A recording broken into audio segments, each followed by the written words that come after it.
Un conjunto de partida y un conjunto de llegada. El conjunto de partida se llama dominio, el de llegada codominio. Pero aparte, tiene que cumplir una cosa sumamente importante, que es que para todo, ya empieza a usar simbolitos matemáticos, ¿no? Eso es lo que tiene la matemática también, que nos permite, o tiene un universo de símbolos que nos permite ser sintéticos. Bueno, este se lee para todo, X en A, lo estoy escribiendo en matemático, es decir, cada elemento de A tiene un único correspondiente, es decir, con el que está enganchado, digamos, en B. Es decir, cada elemento del dominio tiene que estar conectado con algún elemento de allá. No puede quedar ningún elemento suelto en el dominio. Tiene que estar conectado de algún modo con algún elemento del codominio. Pero tampoco puede ocurrir que esté conectado con más de uno. Es decir, para que sea función, ¿no? Hay otro tipo de relaciones que lo permiten, pero en particular la función exige de algún modo esto. Esta sería la definición formal de función. Ustedes han trabajado ya con funciones en la práctica y entonces conocen algunas funciones. ¿Me podrían nombrar algunas? Funciones que conocemos, vamos a poner.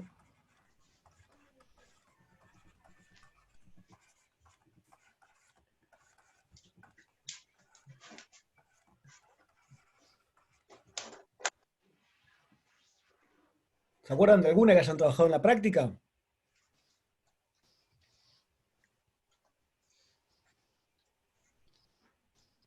En la práctica no trabajamos todavía mucho con funciones, Bueno, más que nada con La, la recta. con las la rectas. lineal puede ser una. Eso, esa es ya es una función. Una función Funciones lineales lineal. y cuadráticas. ¿Perdón? Lineales y cuadráticas. Cuadráticas también. ¿Lo vieron en la práctica ya? Función lineal, función cuadrática. ¿Cómo es la función lineal?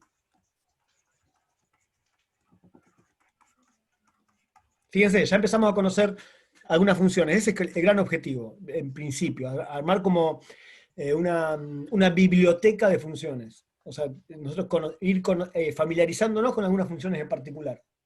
¿Cómo es la función lineal? ¿Se acuerdan?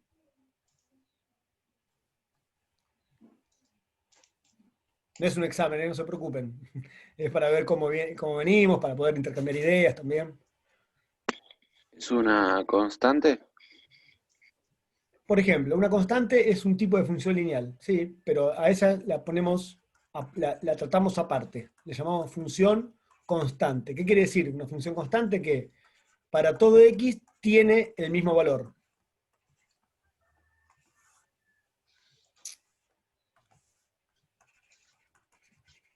Tal cual. Y la función lineal, por ejemplo, es la que me sirve para calcular el precio del pan, ¿no? Es una de las... sí, el precio del pan, no sé.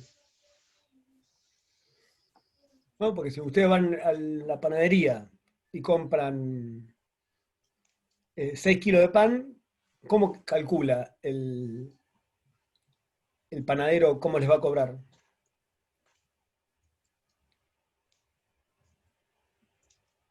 Multiplica el kilo de pan por 6. El precio del kilo de pan por 6, tal cual. Eso hace que no sea constante la función, sino que tome un valor diferente para cada valor del dominio, que sería lo que compra cada cliente, sería 1 kilo, 6 kilos, 2 kilos y medio, 1 kilo y 3/4. Y entonces permite eso calcular el precio del pan. En general, en la función lineal, ya voy a empezar a escribir notación de función, f de x es de la forma a, que es una constante, por x más b, con a distinto de 0. A y B son constantes. ¿Por qué decimos distinto de 0? Bueno, porque si A vale 0, es una función constante, no es una... ¿Está bien? Si A vale 0, esto se cancela, esta parte no estaría, y para cualquier valor de X la función siempre valdría B. Entonces eso lo consideramos aparte. ¿Y la función cuadrática? ¿Se acuerdan qué forma tiene? Que tiene grado 2. Es de grado 2, genial, o sea que hay un X al cuadrado. También puede haber un término lineal, decimos, X, y en general escribimos así, AX cuadrado más BX más C. Otra vez, con A distinto de 0, porque si A vale 0, este se cancela, es una función lineal. ¿De acuerdo? Bien, no era la idea introducir ahora tipo de funciones, pero como ustedes ya conocen algunas, está bueno tenerlo a cuento. El tema es precisamente ese, poder como reconocer funciones y familiarizarse con esas funciones para poder rápidamente usarlo como mecanismo de razonamiento, a ese conocimiento que tenemos de las funciones. Pero bueno, a ver, ¿cómo es la gráfica de una función lineal? Gráficamente. ¿Cómo es una función lineal? Y gráficamente. Una recta. Es una recta, tal cual. ¿Cómo es la función cuadrática? Es una recta, la voy a dibujar así nomás.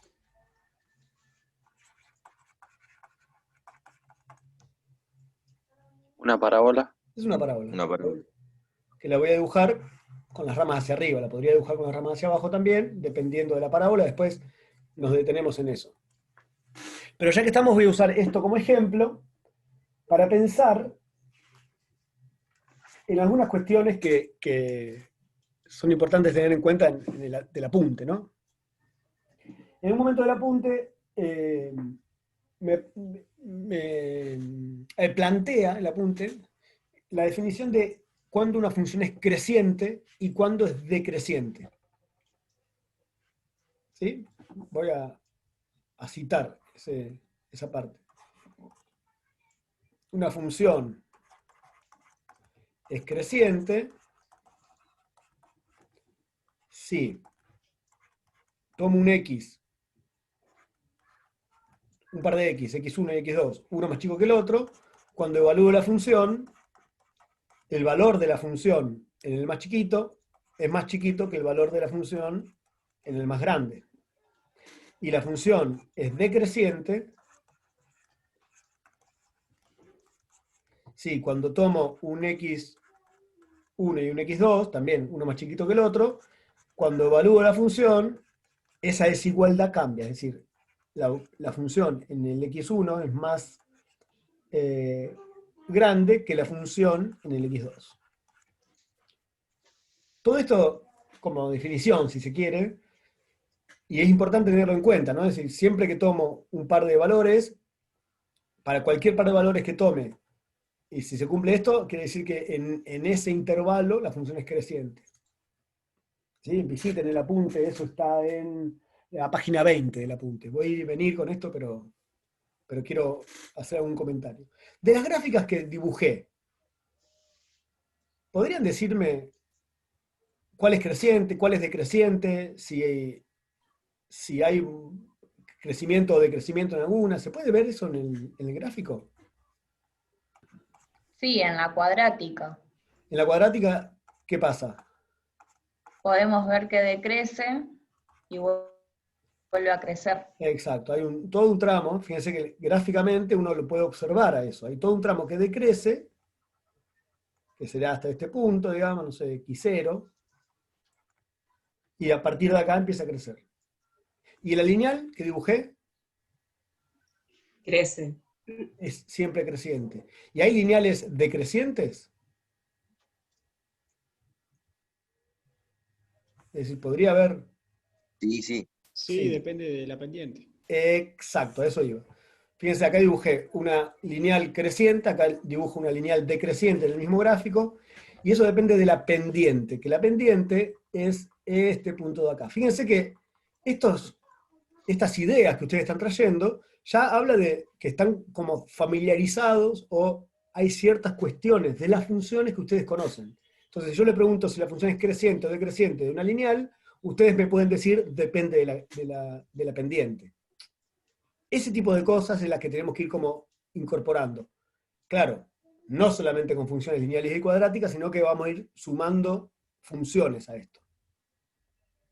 Ese es el gran objetivo de esta materia. Primero conocer las funciones y después ver qué herramientas podemos desarrollar para analizar ciertas cuestiones de las funciones cuando no es tan evidente. Porque cuando es una recta, una parábola, nosotros sabemos dibujarla, se vuelve más evidente.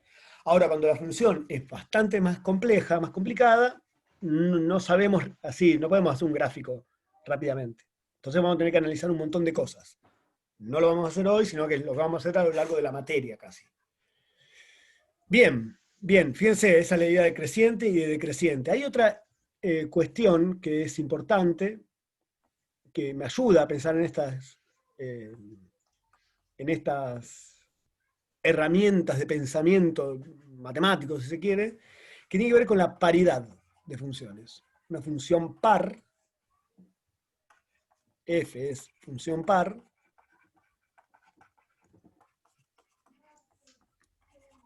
si f de x vale lo mismo que f evaluado en el opuesto de x.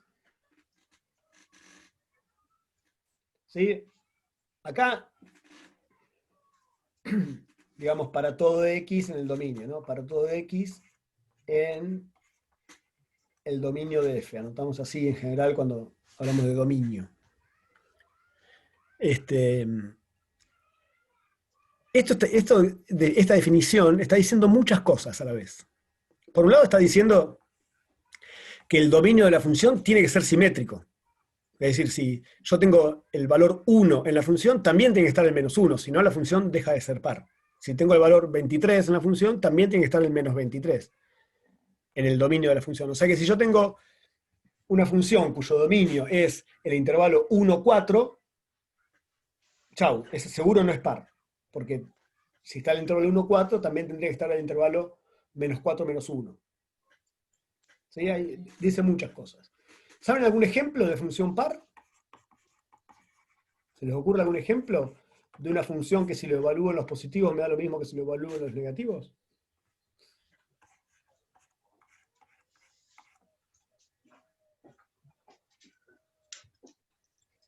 ¿Se les ocurre algo?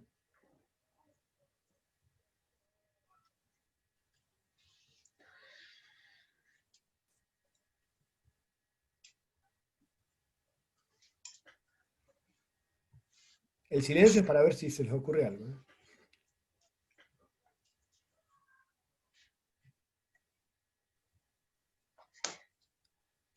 ¿Saben de alguna cuentita que si evalúo en 4 me da lo mismo que en menos 4? Que si evalúo en 2 me da lo mismo que en menos 2. Si evalúo en 1 me da lo mismo que en menos 1. Una potencia al cuadrado. Por ejemplo, x al cuadrado. ¿Sí? Esa es una típica. ¿Cómo es la gráfica de x al cuadrado? Es una parábola con las ramas hacia arriba y con vértice en 0, 0. Fíjense. Y así. Y así. Con mi feo pulso, pero es algo así. Si yo lo evalúo en 1, me da lo mismo que si lo evalúo en menos 1. Si lo evalúo en 1/3, me da lo mismo que si lo evalúo en menos 1/3. Si lo evalúo en 20, me da lo mismo que si lo evalúo en menos 20. Y así con todos los valores. La imagen de la función, el valor que toma, puede provenir de dos valores, que son justo uno opuesto del otro. Otra función que podría ser, y lo aprovechamos para introducirla, es la función valor absoluto de x. La función valor absoluto de x lo que hace lo siguiente, se fija qué tiene adentro, qué le metemos a la función. Si lo que le metemos a la función es positivo, me devuelve el mismo valor. Por ejemplo, el valor absoluto de 3 es 3, porque como 3 es positivo, me da el mismo valor. Y si lo que metemos adentro es negativo, por ejemplo, a ver, antes de decir cómo es. El valor absoluto de menos 20, ¿cómo es? ¿Cuál es? 20. 20, ¿no? Es algo medio intuitivo. El valor absoluto es la cantidad completa, sin pensar en el signo. Entonces, si el valor absoluto de menos 20 es 20, lo que acabo de hacerle es cambiarle el signo. Entonces, si lo que está adentro es negativo, puedo escribirlo de adentro sin usar las barras estas, agregándole un menos adelante. No quiere decir que esto sea negativo. Precisamente, como x es negativo, esto es positivo. Fíjense que esta función es un caso típico de función a trozos, que después nos vamos a detener un poquito con función a trozos en algún momento, pero ¿qué quiere decir esto? Que para la derecha, para los positivos, la gráfica de la función es lineal, es una recta, ya que han hablado de dependiente 1. Y para la izquierda del dominio, es decir, para los x menores que 0, es una recta dependiente menos 1, que también pasa por el origen. Es así. Bueno, esta función también es una función par. Si yo el valor absoluto de un número, de cualquier número, es idéntico al valor absoluto del opuesto de ese número. Nada, como ejemplos lo traigo. Hay otros, hay muchos más. Podría ser x a la cuarta, x a la sexta, menos x al cuadrado, menos x a la cuarta. Bueno, hay muchísimos valores, muchísimos ejemplos. Otro, ¿por qué es interesante el tema de reconocer que la función es par? Y porque si yo conozco la gráfica de la función de un lado, del eje, o sea, el lado positivo, en el lado negativo se copia idéntica, es decir, hay una reflexión, una simetría de la gráfica respecto del eje Y. Dicho en términos de manipulación de objetos, es decir, si yo agarro una hoja, dibujo esta parte con una tinta bien mojada y doblo la hoja por este eje, esa tinta mojada va a copiar del otro lado la gráfica que me falta. O sea que alcanza con analizar la mitad de la función para saber cómo es toda la gráfica. Esa es una de las ventajas de la función par. En contrapunto de esto está lo que conocemos como función impar, que es una función que cumple que evaluando la función en un valor y en su opuesto, cambia el signo de eso. Es decir, menos f de x vale lo mismo que f de menos x. Para todo x en el dominio de f. Otra vez, esto habla de cierta simetría del dominio, porque tengo que poder evaluar la función en un valor y también en su opuesto. Y también hay una simetría respecto, no ya del eje Y, como pasaba con las pares, que era simétrica respecto de esta línea, sino una simetría respecto del origen, digamos. No sé, si la función impar, yo sé que de este lado la gráfica es así, de este otro lado la gráfica va a ser idéntica, pero copiada reflejándola a través de esta recta sería. A través del origen, decimos. En realidad es a través de esta recta. Si uno dobla, hace lo mismo con la tinta mojadita, y dobla la hoja por esta recta, va a copiar algo, uy, a ver si me sale algo así.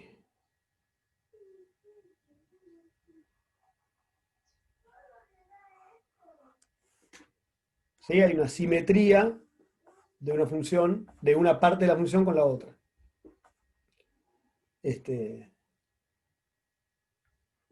Bien. Por ejemplo, ¿conocen algún ejemplo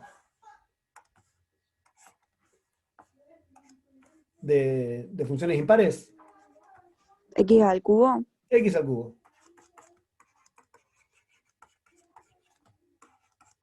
la función x al cubo, ya estamos metiéndonos con funciones otras, es una función así.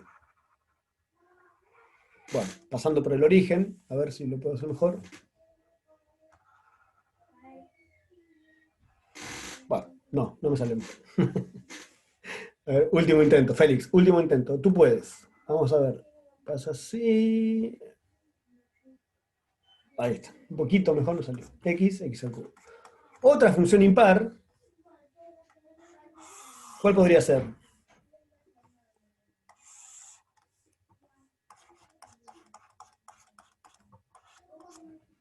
Una recta que pasa por el origen. Así.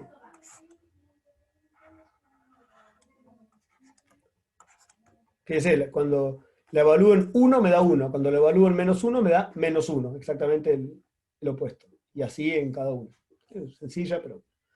Otra vez, la idea de poder identificar las funciones impares es que me da facilidad para graficar la función. Podría analizar la función solo en la mitad de su dominio y después copiar con cuidado esa simetría. De cada función que vayamos trabajando, vamos a ver si es impar, si es par, bueno, vamos a ver si podemos encontrar esas cuestiones.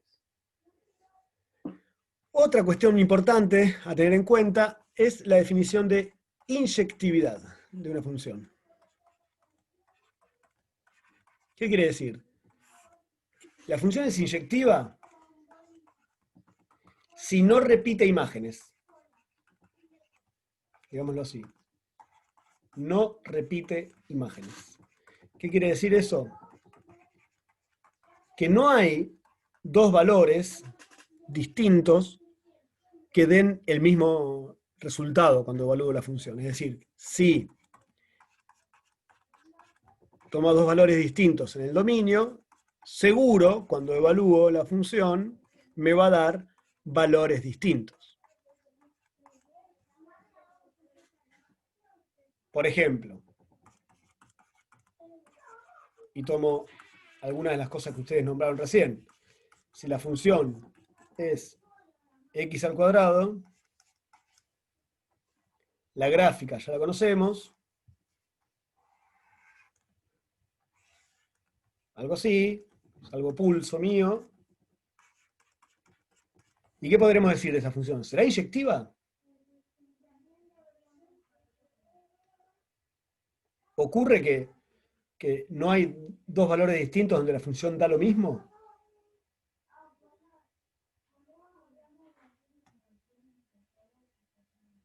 No, Tal cual, porque por ejemplo, si evalúo la función, no sé, en 1, me da como imagen, la imagen es el punto que me da acá en el codominio, ¿sí? F de 1, me da un valor que me da es el mismo valor que obtengo si evalúo la función en -1. Entonces, precisamente esto que acabo de decir me dice que no hay, voy a corregir esto porque no me quedó bien, no hay inyectividad.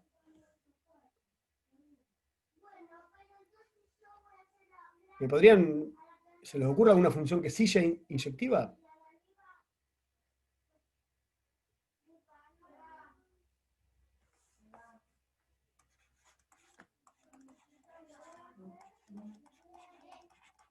Esta es no inyectiva. ¿Se le ocurre alguna que sí sea inyectiva?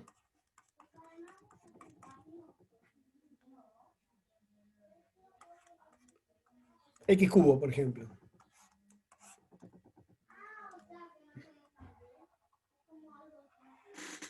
Esa es inyectiva. No hay valores repetidos de la imagen. Una manera sencilla o geométrica, si se quiere, siempre que conozcamos la gráfica de la función, de conocer si la función es inyectiva o no, es, bueno, si tengo la gráfica, hago el siguiente truco. Tiro o trazo, digamos, líneas horizontales.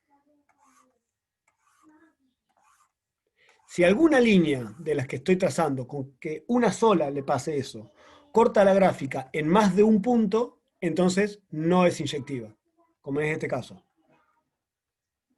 Corta acá y acá. Bueno, todas las líneas que tiré cortan en más de un punto.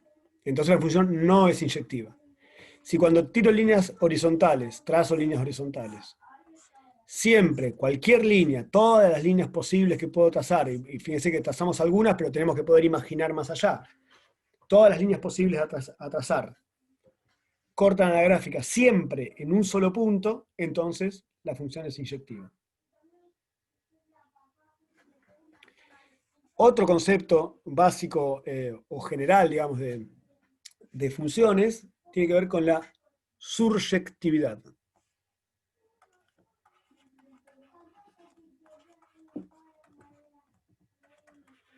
Y vamos a decir que f es una función surjectiva, y fíjense, acá es importante tener en cuenta esto, que f es una función de A en B, ¿no? Es decir, tiene dominio A, codominio B. Si cualquier punto que tomo en B es imagen de algún punto en A. Dicho en matemático, a ver, para todo I en B existe un X en A tal que f de X me da exactamente ese valor I en B. Volvamos a los ejemplos que teníamos antes. Si f de X es X cuadrado, ¿cuál es el dominio de f?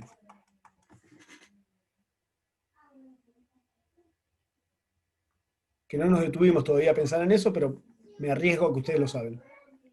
¿O los reales? Todos los reales. Precisamente, pensar en el dominio es pensar qué valores puedo meter acá adentro y hacer la cuentita, ¿no? En principio podría ser ese. Y bueno, y como codominio, siempre como generalidad ponemos los reales. O sea que gráficamente la función, otra vez, es así. ¿Habrá algún valor de la función que no es alcanzado por las imágenes? Es decir, algún valor de la imagen del codominio, que es toda esta recta, que por más que yo evalúe cualquier valor de los reales, no tomaré ese valor. Los negativos. Claro, fíjense, si yo pienso en cualquier valor negativo acá, no es ninguno de estos es imagen de f. O sea que, pensado así, esta función es no surjectiva. Pero atención, ¿Lo puedes repetir? Porque no lo entendí. digo, estoy pensando en esto. El codominio, estoy pensando en esta función con este codominio, ¿no? Con R, como el conjunto de llegada. En el conjunto de llegada hay puntos, que son todos los negativos, ¿no? En particular en este caso son cualquier punto que tome de acá de los negativos, que no lo obtengo evaluando la función. Es decir, si yo evalúo la función en cualquier valor R, me da un número positivo. Estos no los obtengo. Nunca. ¿Está bien? ¿Me seguís hasta ahí? No, pero desde antes. Ah, ¿Puede bueno. ser? Pero con el ejemplo me parece que, porque esto a veces nos hace lío, ¿no? Yo quiero ver si vos entendés el ejemplo, me parece que podés entender todo lo que dice acá, que es una maraña de simbolismo y de cosas que a los matemáticos nos gusta escribir así, pero lo importante es que vos lo entiendas. Después vamos a ver qué dice ahí, si podemos incorporar este lenguaje, digamos. Eso es otro camino. Pero lo que quiero decir es, ves que si yo pienso en este codominio,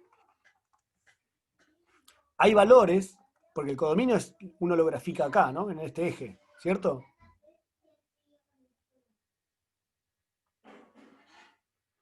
Fíjate que hay valores, por ejemplo, el -3, ¿no? El -3. El -3 nunca puede ser algo elevado al cuadrado. O sea, no hay ningún x que elevado al cuadrado, ningún número real del dominio de la función, que elevado al cuadrado me dé -3. ¿Cierto? ¿Estás de acuerdo conmigo? Sí, Bueno, sí. eso ya me indica que no es surjectiva. ¿Por qué? Porque si fuera surjectiva, todos los puntos de acá todos los puntos del conjunto de llegada, deberían poder obtenerse al evaluar la función en algún valor. Y eso precisamente no está pasando, porque hay varios puntos, yo tomé el -3, podría haber tomado cualquier negativo, que por más que evalúe la función en todos los, nunca lo voy a obtener. ¿De acuerdo? Sí, Bueno, eso contradice la definición, porque la definición que dice, bueno, la función va a ser surjectiva si todos los puntos del codominio se obtienen como evaluando la función en algún punto del dominio. Pero eso no ocurre acá. Acá hay uno que ya no lo obtengo. ¿Está bien? ¿Hasta ahí me entendiste? sí, sí. Fíjate lo que pasa. El problema acá lo tengo en este conjunto, que yo puse como conjunto de llegada a todos los reales porque es lo que hacemos habitualmente, ¿no? Poner el conjunto no importa que sea más grande que todos los elementos a los que llega la función. Sin embargo, si uno toma el cuidado de pensar la misma función con el mismo dominio, si quieren, pero el codominio que sea 0 más infinito, la gráfica es idéntica,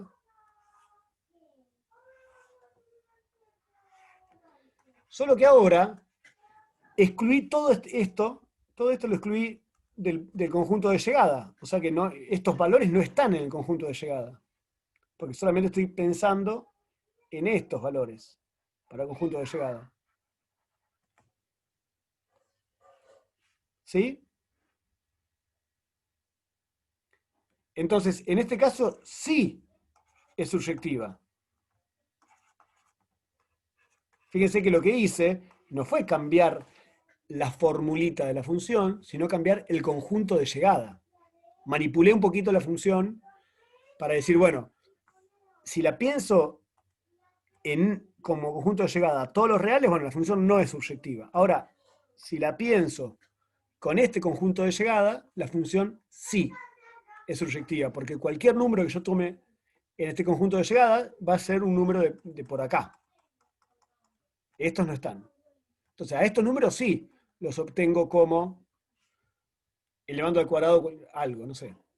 Si yo tomo no sé, el 20 en el intervalo 0 más infinito, seguro, esto es un ejemplo, pero en realidad esto ocurre para todos los valores que tome acá, seguro voy a poder resolver esta ecuación. O sea, x es raíz cuadrada de 20. Es más, tiene dos soluciones posibles. Bueno, al menos una habría que tener. ¿Quedó más claro ahí? Sí, profe. Bien, no es una idea sencilla, ¿eh? No es una idea sencilla, hay que insistir sobre esto. Y ya que estamos manipulando un poquito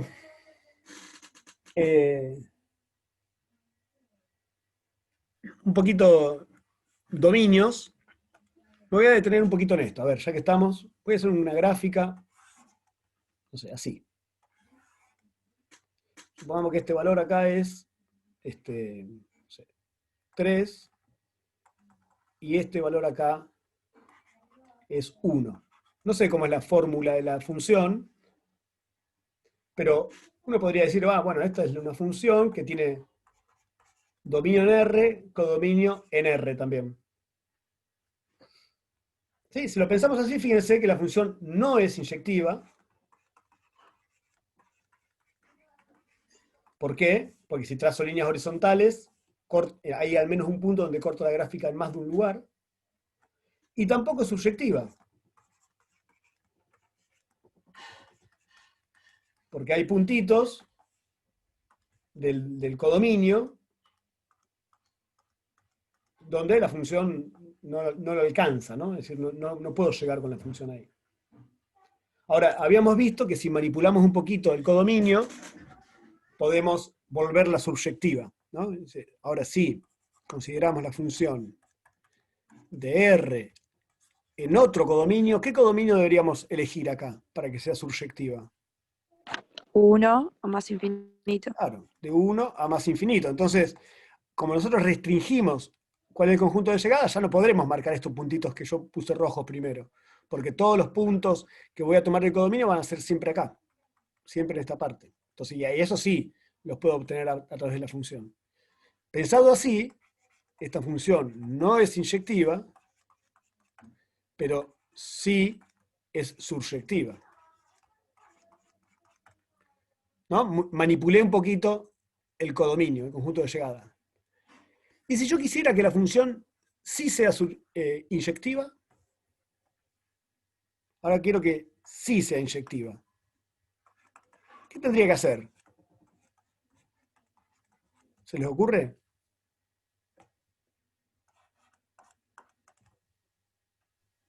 Que el dominio sea hasta 3. Por ejemplo, de menos infinito hasta 3.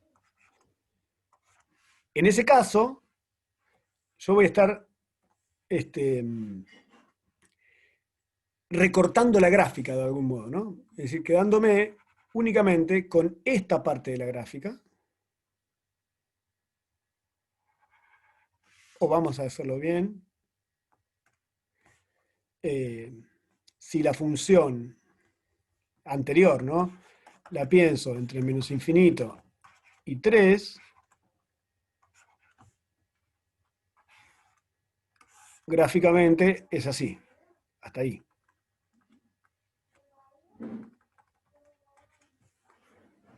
Solamente ese cachito. Lo otro no lo veo porque el dominio de la función termina ahí. Entonces ahí consigo una función inyectiva. Porque si trazo líneas horizontales, siempre voy a cortar a la gráfica en un solo punto.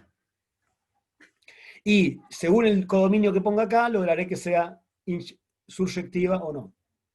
Es decir, pongamos el que habíamos puesto antes, que era de 1 a más infinito, entonces ahí tengo inyectiva y surjectiva. Otra posibilidad es pensar en el intervalo 3 más infinito. En ese caso, la función, gráficamente, si tomamos siempre el mismo ejemplo, 3, 1, sería este tramo nada más de la función.